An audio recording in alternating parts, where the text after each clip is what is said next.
Probably chose the worst day to film this video. It was snowing this morning. I'll just put up a quick video just here. What the flip?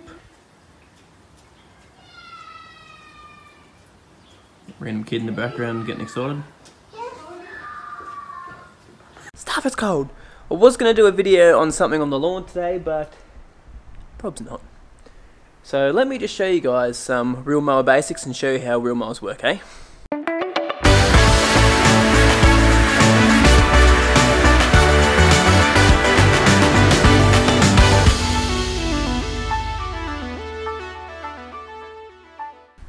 Yo mate, what up? Welcome to another lawn tip vid. Oh, it's cold.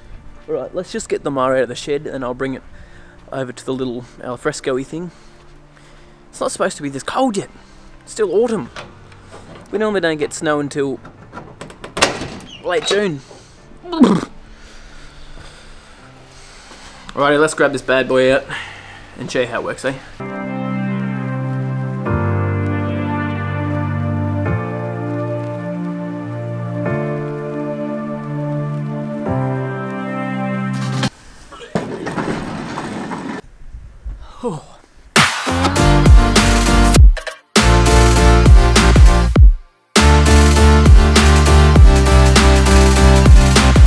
So today we're just going to go over some basics for you guys, explain what parts are on the actual machine itself and how you actually maintain it and look after it as well. Some really basic stuff. We're not going to go too in depth.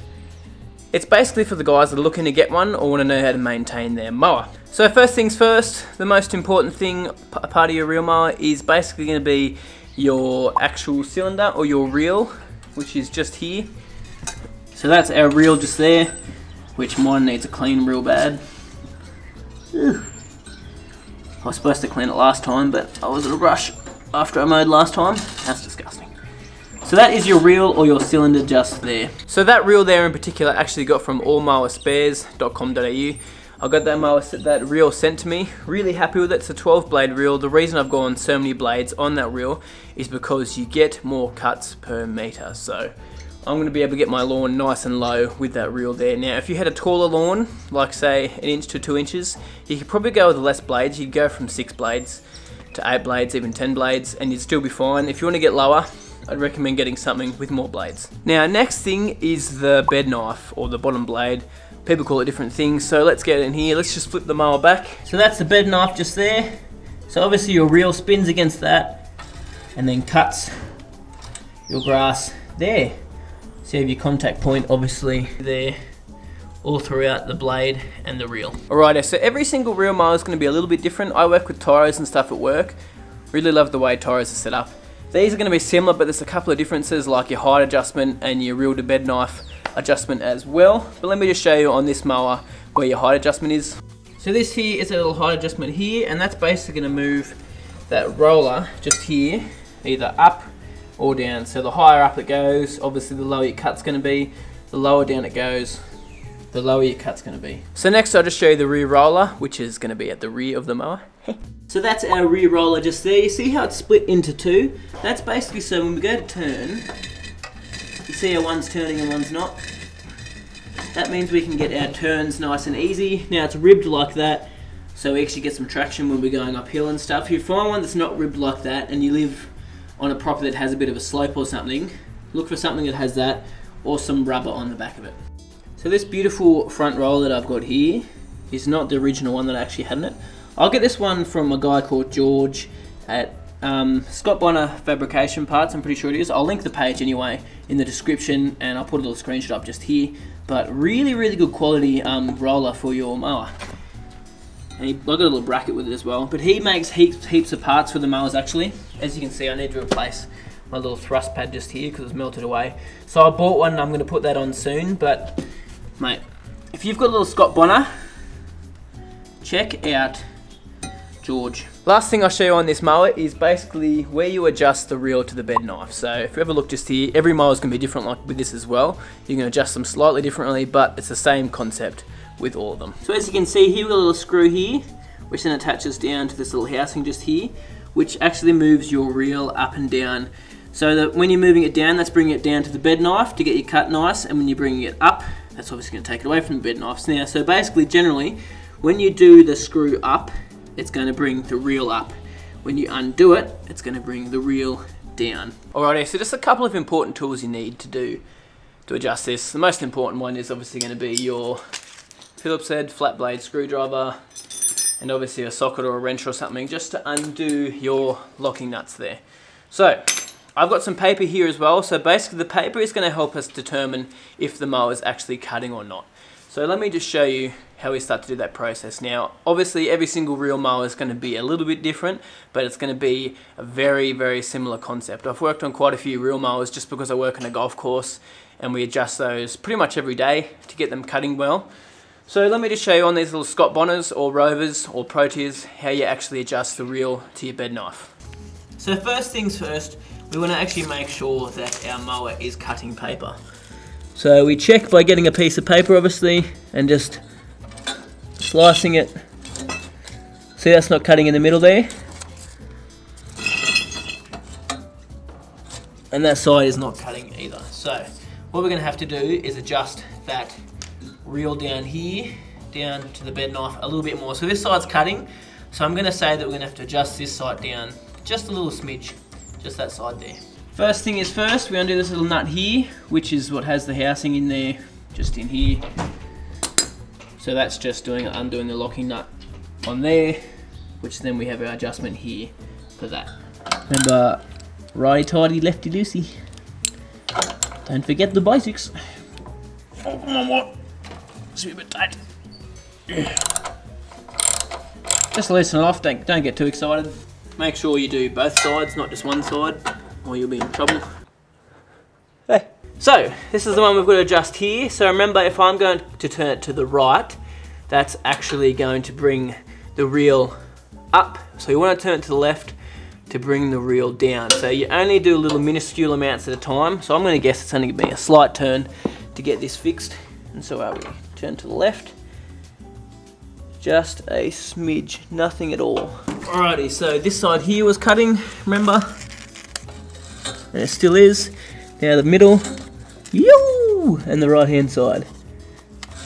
Yep, we're cutting all the way along. You need to even check along the little, all the way along it, just to make sure, oh, come on, just to make sure it's cutting. But as you can see, that's cutting all the way along, which is what we want. So nothing too technical and crazy about that. Now you normally find that one side seems to do that a bit more than the other. Will come out of adjustment. It just depends on how much overlap you have on every single pass when you're actually cutting the lawn as to how much it actually wears down. So basically your bed knife is wearing down every single time that you cut. Just a smidge, like nothing at all, but you need to bring that reel down back to the bed knife so you actually are getting a nice crisp cut. So when you've done that, obviously do those nuts back up. And then you basically need to make sure as well that your reel is not that tight at all. It needs to just be nicking or like kissing that bottom blade just there. So it needs to sound like this. Can you hear that? See how that's just contacting? It's not tight and it's really easy to turn. So that's perfect. You don't want it to be any tighter than that because you can actually start wearing the actual sole plate out and actually warping the actual sole plate, which you don't want because it obviously builds up quite a bit of heat because it's going so fast, you know. So really lightly touching, and that's why you have to check it every time before you mow, so you're not tearing those glass blades and you're not cutting stuff. You see how that was sort of just grabbing the paper at the start?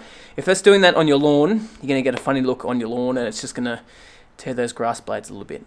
Not good. So next thing we're going to talk about is how you actually check the height on your mower and you get a nice precise height of your cut as well, because you don't want to just guesstimate where it is and then go over the tape measure and measure how high your grass is, because you're just going to make a mess of everything. So what you need is one of these height setting bars. Now this is just a cheap one that I got from All Mower Spares. Handy, these little things. You can get those Accu gauges which cost like 300 bucks. This is like $25 and it does the job just as well. You just have to have a bit more feel with it to actually get your precise cut. So basically how it works is, let me show you.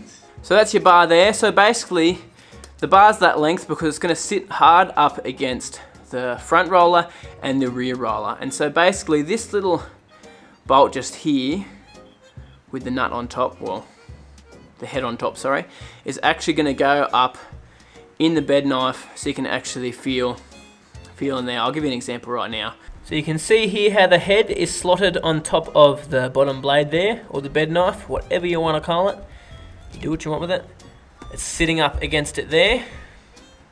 That is how you can tell what your height of cut is. So the height of cut is actually measured from that point there to the underside of the head of that bolt. Now with most of these mowers you can actually adjust both sides of the front roller. With this mower you can only adjust the whole thing and it moves up and down. So you're gonna have to make sure that that is the same on both sides. So obviously that head's gonna have to sit on top of that blade and feel the same on both sides. So it's all about feel with this gauge. If you're getting a proper gauge like one of those Accu gauges, you're gonna get an actual measurement read out from what height it's actually set at. But if you find with one of these little Scott bonners that it doesn't feel the same on both sides, or the actual head's not going on the bed knife, maybe on one side but not the other, that means that your rear roller is going to be out of whack, which mine was when I actually first got it. So here we can see here, there's 3 screws. So to adjust the rear roller, that side's just set as it is. You can't move that up and down, but you can actually move this side up and down. So you have to undo these 3 locking nuts, but on the inside there. 1, 2, 3, on in there. And then once you've done that, you actually have to leverage that with a screwdriver or something underneath there and push it up. Like leverage it down, which I had to do because mine was out that way, or get it up as well. So you can't do it on the flat on the concrete, because obviously if you push it up it's not actually going to push down to anything. So we see these side plates just here. You're going to have to put them up on top of a milk crate or something, and then obviously balance it there and do it like that. So I'm guessing a couple of people are going to ask me about backlapping, back grinding, whatever you want to call it. So that's when you put some grinding paste on there and actually grind out some of the imperfections that are actually in your bottom blade. So I generally only recommend that you actually give your mower a backlap when you've hit a rock or something and your bed knife has actually got a bit of a nick or something in it, or your bed knife has just got some sort of imperfection in it as well.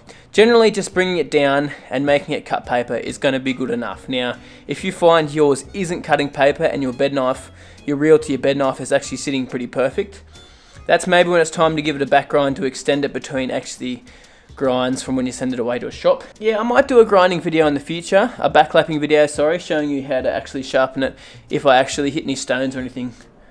I really hope I don't hit anything in the backyard. That would just be a pain.